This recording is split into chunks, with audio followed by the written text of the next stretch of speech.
And how do you break down a deal? Do you use like a specific calculator? Is there something? Because there's a bunch of things online to look at a deal for a house, right? Oh, my mortgage should be this, or this will work out this way, or I'll profit this. How do you look at a deal? So if I look at a house, if it's to flip, which I don't do a whole lot of flips, I try to buy them and keep them all.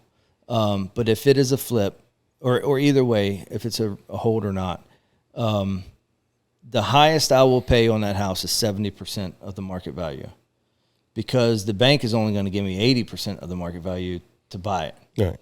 So that 10% delta there will be used for maybe paint or closing costs or lender fees. But I start my number, if it's $100,000, I'm not going to pay any more than $70,000. Okay. And then I figure out how much repairs that it needs. So if it does need paint, doors, windows, floor, I deduct that from that $70,000. And then I make my offer that way. So, a guy the other day was like, "Oh, isn't it so risky?" Yeah, but so is driving down the road.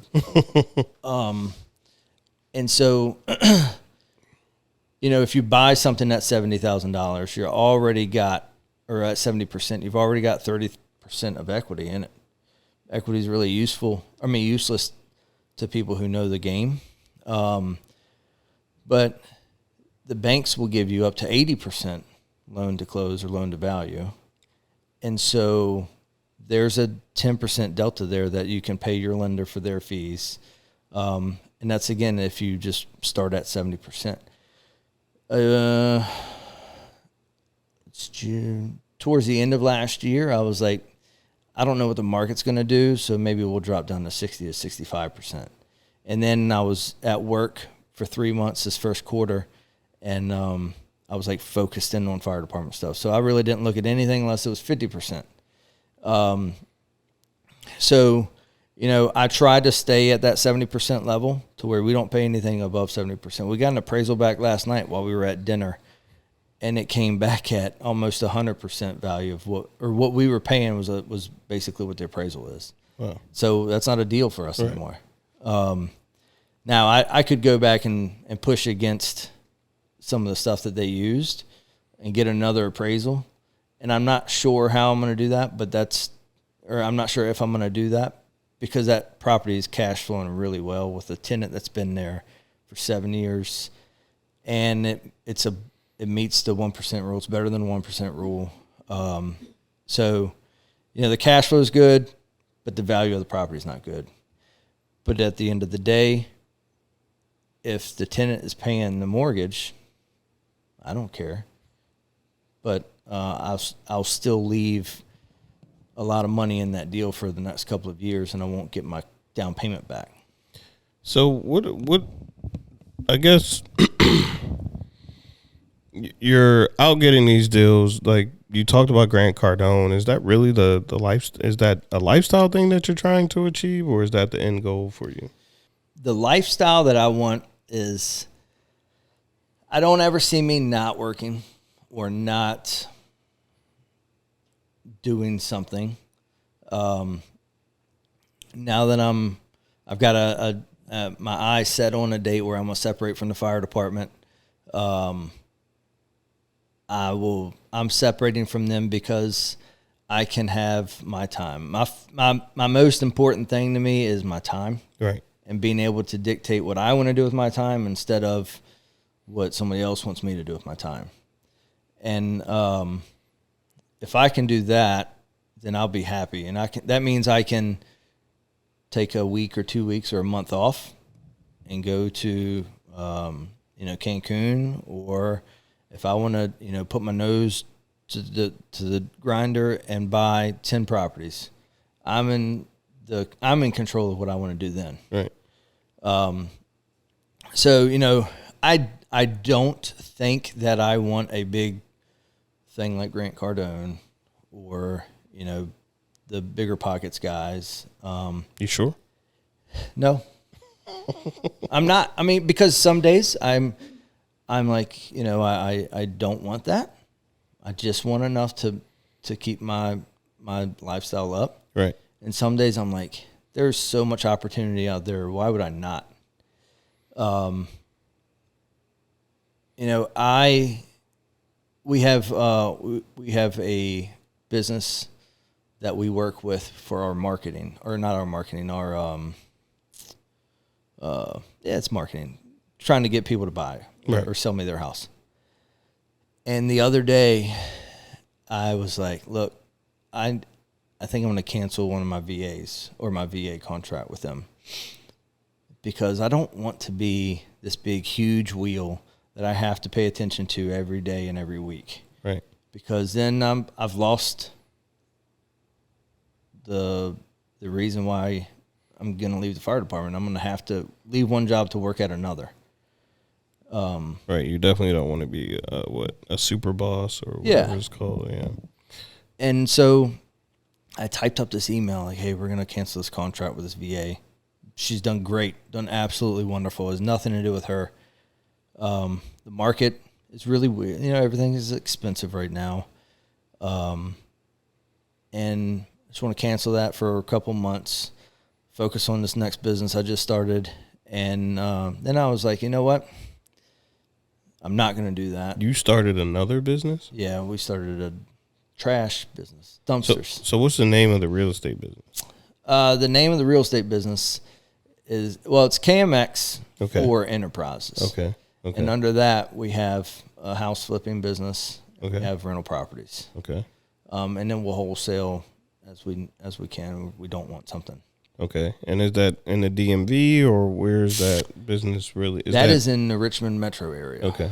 Do you do deals in the middle of the country if possible, or have you? I haven't gotten there yet. Okay. We own one in Maryland, but we've got it on contract to sell through another wholesaler friend of ours. Okay.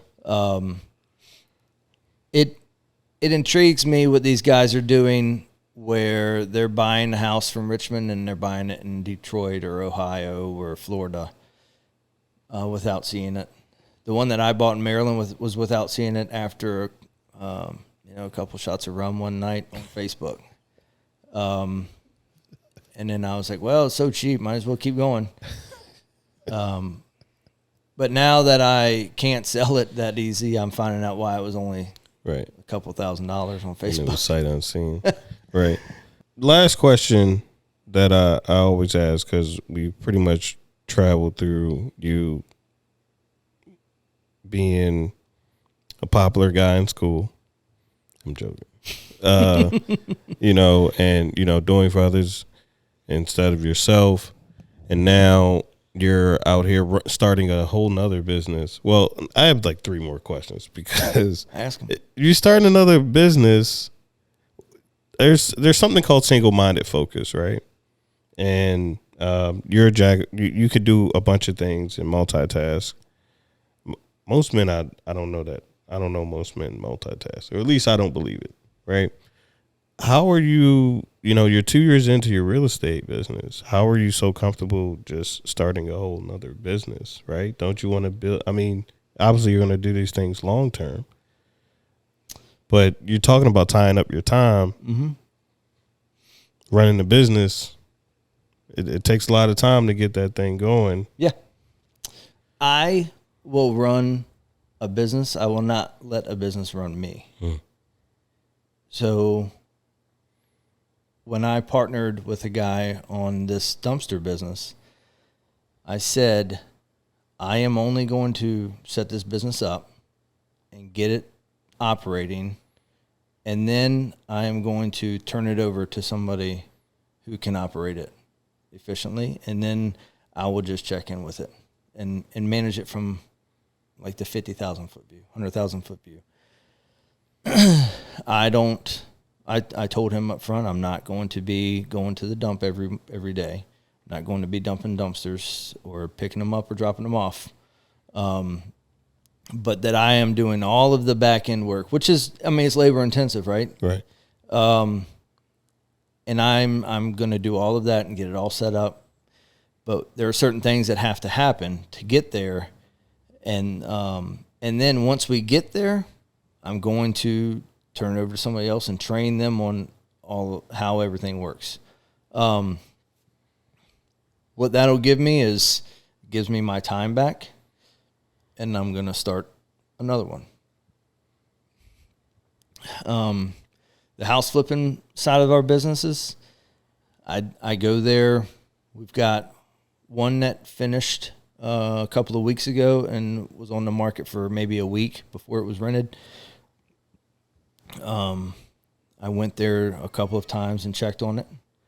I went to the flip that we had. We sold early June, I think. I went to that property maybe 8 or 9 times. So while it's, you have to be involved in these things, going there and checking on something doesn't take that long. Right. Keeping the finances straight, that's pretty good. I'm not a finance person. Christina's good at that. But you know who else is good? Our bookkeeper. And that's what we pay her for. Right. So every month she sends us an email. I need all of the what were these costs for, and then what house do I tie them to? Christina does all that. And so while like these things are they're labor intensive to get up and running, but I've got properties that I haven't even been to in the last 9 or 10 months, and I look at those as small businesses because we put in a lot of capital, we put in a lot of effort to get them up and running, and now they're paying their own bills and they're giving me money. Right. So I hired somebody to manage those. So while I'm at Cancun, I'm not getting phone calls that my toilet stopped up. Right. They are getting those. Right. Now, it costs me a little bit of money, but if you're going to be in the business to free up your time and to manage your time, that's not free. So same with this next business is I will work hard to get everything up and running, and I will go all in 100%, all in. And then when it's time to turn it over, I'm like 10% in. Do you think there are any misconceptions about starting a business and just putting it on autopilot?